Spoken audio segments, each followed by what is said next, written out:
As a self-proclaimed creative person, I have found a simple mission to follow on a daily basis: create things people enjoy. Working towards this ideal brings me energy while avoiding it drains me.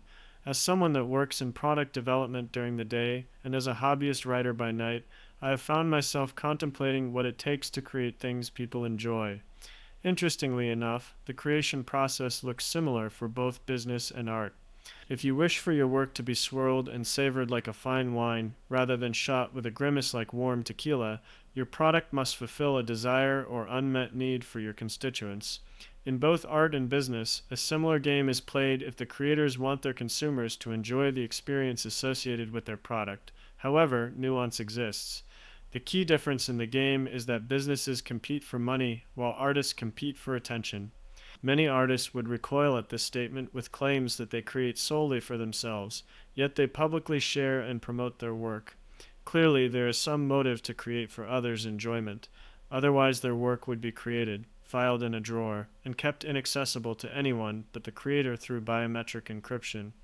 For those rare souls that employ such security measures to create for themselves and themselves alone, this essay does not apply since they play an entirely different game. The creation of any product, be it artistic or pragmatic, follows the same high-level process. We begin by identifying a problem to solve. For the artist, this can range from the simple, "the world needs more beauty," to a more specific, "the world needs more Kafkaesque romance novels set in idyllic English villages by the sea." Perhaps our business-minded colleague intends to help busy people organize their personal finances in an age where smartphone wallpapers fade into obscurity due to an overcrowding of apps. Or maybe he wants to provide honest landscaping services in a town where few landscapers pride themselves in delivering with quality. As we'll discuss later, a creator can spend as little or as much time as they desire in this problem space. After sufficiently understanding the problem to be solved, the creator begins the fun work, ideating and perfecting the solution. For a business or artist with a physical product, this seems pretty straightforward. The idea moves from someone's brain to a drawing to a prototype to a product. This solution space almost always includes a period of iterating on the product before revealing it to the public. Businesses that deliver a service as their product differ by creating and optimizing a process rather than a tangible object. When the creator believes they have a winning product that meets the needs of the consumer, they begin their launch prep activities. This largely differs depending on the industry and marketing strategy. For SaaS companies with an existing customer base, launch prep can be as simple as the few clicks needed to ship the code into production. For new products, this may involve a marketing campaign to drum up excitement and the hiring and training of a new sales force. The artist may have a social media campaign or sign up for an art exhibit to debut their product. For the simple artist that I am, my launch prep process only involves the activities needed to ship my essays to Substack.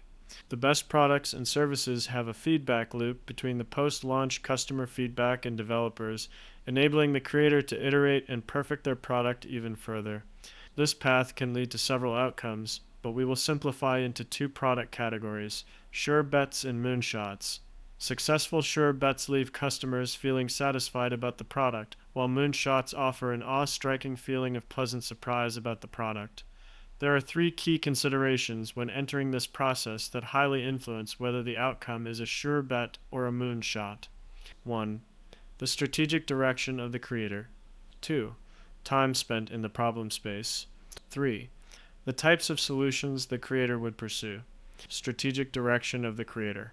The strategic direction aims to answer which kinds of problems the creator will study. This involves some level of self-reflection and can depend on what the creator is good at, what interests them, what their existing product serves, market trends, and any other limiting factors. For example, an artist who is time constrained by a busy 9-to-5 job and school-aged children. A creator can spend as much or as little time as they want reflecting on their strategy. Too much time and you reserve no time for execution. Too little time and you miss your end goal of revenue or attention by spreading yourself in too many directions. The latter is an especially dangerous trap for creatives since they tend to be highly curious and thus highly susceptible to shiny object syndrome. The sweet spot provides enough clarity to retain focus so creators can maximize their throughput, thereby increasing the efficiency of meeting their goal rather than debating strategy when they should be executing. The strategic direction is expected to evolve over time, hence, many businesses have quarterly or annual reviews to update their strategy, while artists prioritize quiet time or leisure activities where spontaneous self reflection can occur. Developing a strategy can be more challenging for artists since their product addresses intangible needs such as the desire for entertainment, contemplation, or most commonly, experiencing certain emotions. Oftentimes, this desire to feel begins within the artist and bleeds into their work. It can take years for an artist to uncover this why behind their work, while they devote decades to build the skills necessary to articulate emotion and bring life to a lifeless medium. We will later discuss how this strategy influences whether the artist's product will be a sure bet or moonshot. By having a strategy, we now have a frame of reference to operate within, and we can more clearly define what sure bets and moonshots specifically look like for us. We know the boldness of the problems we will solve and generally how we will solve them based on what we are good at. Solving bolder problems, or those that have a greater impact on our consumers, tends to lead us towards moonshot products, while solving less impactful problems tends to result in sure bets. Time spent in problem space. Now that we know what generic problems we wish to solve for our consumers, we can determine how much time and money a creator will spend studying a problem. Time spent in the problem space does not determine whether the chosen path is a sure bet or a moonshot, but if too little time is spent here, the resultant product will never be a moonshot. Those that lock themselves into the sure bet path do so by listening to their customers and executing on their wishes. In other words, it is a rapid and reactive approach to product development and art. This shortened approach looks like the difference between the iPhone 12 and 13 hardware, the blogger who routinely asks his audience what they'd like him to write about and delivers on it. Exceptionally, that is Listicles, a book on atomizing your habits, or yet another formulaic Star Wars trilogy. The sure bet path is a low-risk way to manufacture cash or attention in the short term because you give your customers what they asked for in a hurry. Many companies spend little time studying a problem since they are eager to release a new product that stabilizes or grows the business. They tend to perceive the problem space as an obstacle or box to check before going through the real work, developing and launching the product. However, the risks to this mindset are numerous. You risk designing the wrong product, delaying your development cycle, and disruption from your competitors. By overlooking the problem space, you may address the needs of a small subset of customers while neglecting all of your customers' needs, leading you astray in the product you develop. If the needs of the new product aren't specific enough, this can lead to debate around the problem you are trying to solve in the middle of development, or worse, it can be an unspoken obstacle when trying to decide on the path of the design. Such scenarios lead to cyclical conversations that delay the development of the product.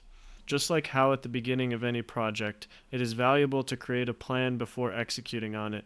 It is valuable to clearly understand a problem before solving for it. You start slow to go faster later. Thirdly, by addressing what the customer asks for rather than the underlying factors driving their requests, you fail to open yourself up to new ways of thinking that your competitors may employ.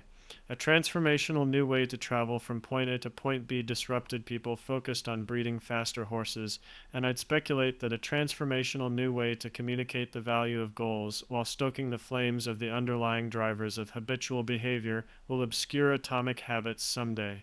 In the games of money and attention, this risk of disruption looks like bankruptcy for our business owner and obscurity for our artist. Unless our business owner or artist places some bets on a product that transcends the current paradigm, bankruptcy and obscurity are their inevitable destinies, rather than a question of if, it is a question of when. The company that creates new markets through product superiority and the genre-defining artist approach the problem space from an entirely lens by ignoring what the customers asked for. They manage to scratch an itch the consumer didn't even know they had. Those that excel in moonshots follow in the footsteps of Steve Jobs. Get closer than ever to your customers, so close that you tell them what they need well before they realize it themselves. Steve Jobs.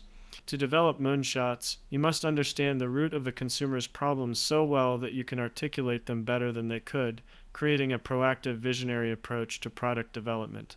More time in the problem space carries its own risks as well, because an infinite amount of time can be spent doing research, mapping out problem statements, and performing 5 why analyses on customer desires. The risk with extended time in the problem space is the unending swirl of research that never yields a solution, hence leaving progress toward the company or artist's mission stagnant. All of this is to say that truly transcendent products tend to result from the resolution of covert needs. Artists tend to address one or a combination of two major desires, for contemplation or feeling. These desires have varying levels of visibility in the consumer. Within the desire to feel, you have the most overt customer desire to be entertained, and since the desire to be entertained isn't exactly esoteric, entertaining art tends to fall into the sure bets category that eventually ripens into obscurity. Even entertaining works of fiction that endured the test of time usually carry some Trojan horse message that stirs the flames of contemplation and further emotions. Within individuals, there are exceptions. Perhaps a silly film remains evergreen in your heart because it reminds you of an emotional time in your life. Such exceptions do not negate the observation that most transcendent art stirs unexpected yet desirable contemplation or emotion in the majority of individuals. This phenomenon is largely supply driven. Entertainment can be fulfilled through significantly more activities than consuming a niche piece of art, while less activities can fulfill a desire for contemplation, and even less scratch specific emotional itches. In the words of product development, art that fulfills niche desires is differentiated and less likely to be replaced, while those that compete with anything and everything are more likely to go bust over time. Since the sure bet addresses the overt desire to be entertained or explicit asks to contemplate certain topics, moonshots have the intent to stir unexpected yet desirable thoughts and feelings. In practice, the problem space looks a bit more like an inspiration space for our artist. These are the activities an artist engages in to find the muse for their next project, which specific topic or emotion should they articulate. For the writer, this may involve reading a classic or enjoying an engaging conversation. For the painter, this may look like a visit to the museum or a stroll in the park. For the filmmaker, this could be attendance at a film festival or the movie theater. The problem space can take many forms for the artist, but it follows the same function. Observation of the outside world to find the artist's next project, whether that's portraying something entertaining, thought-provoking, or emotional.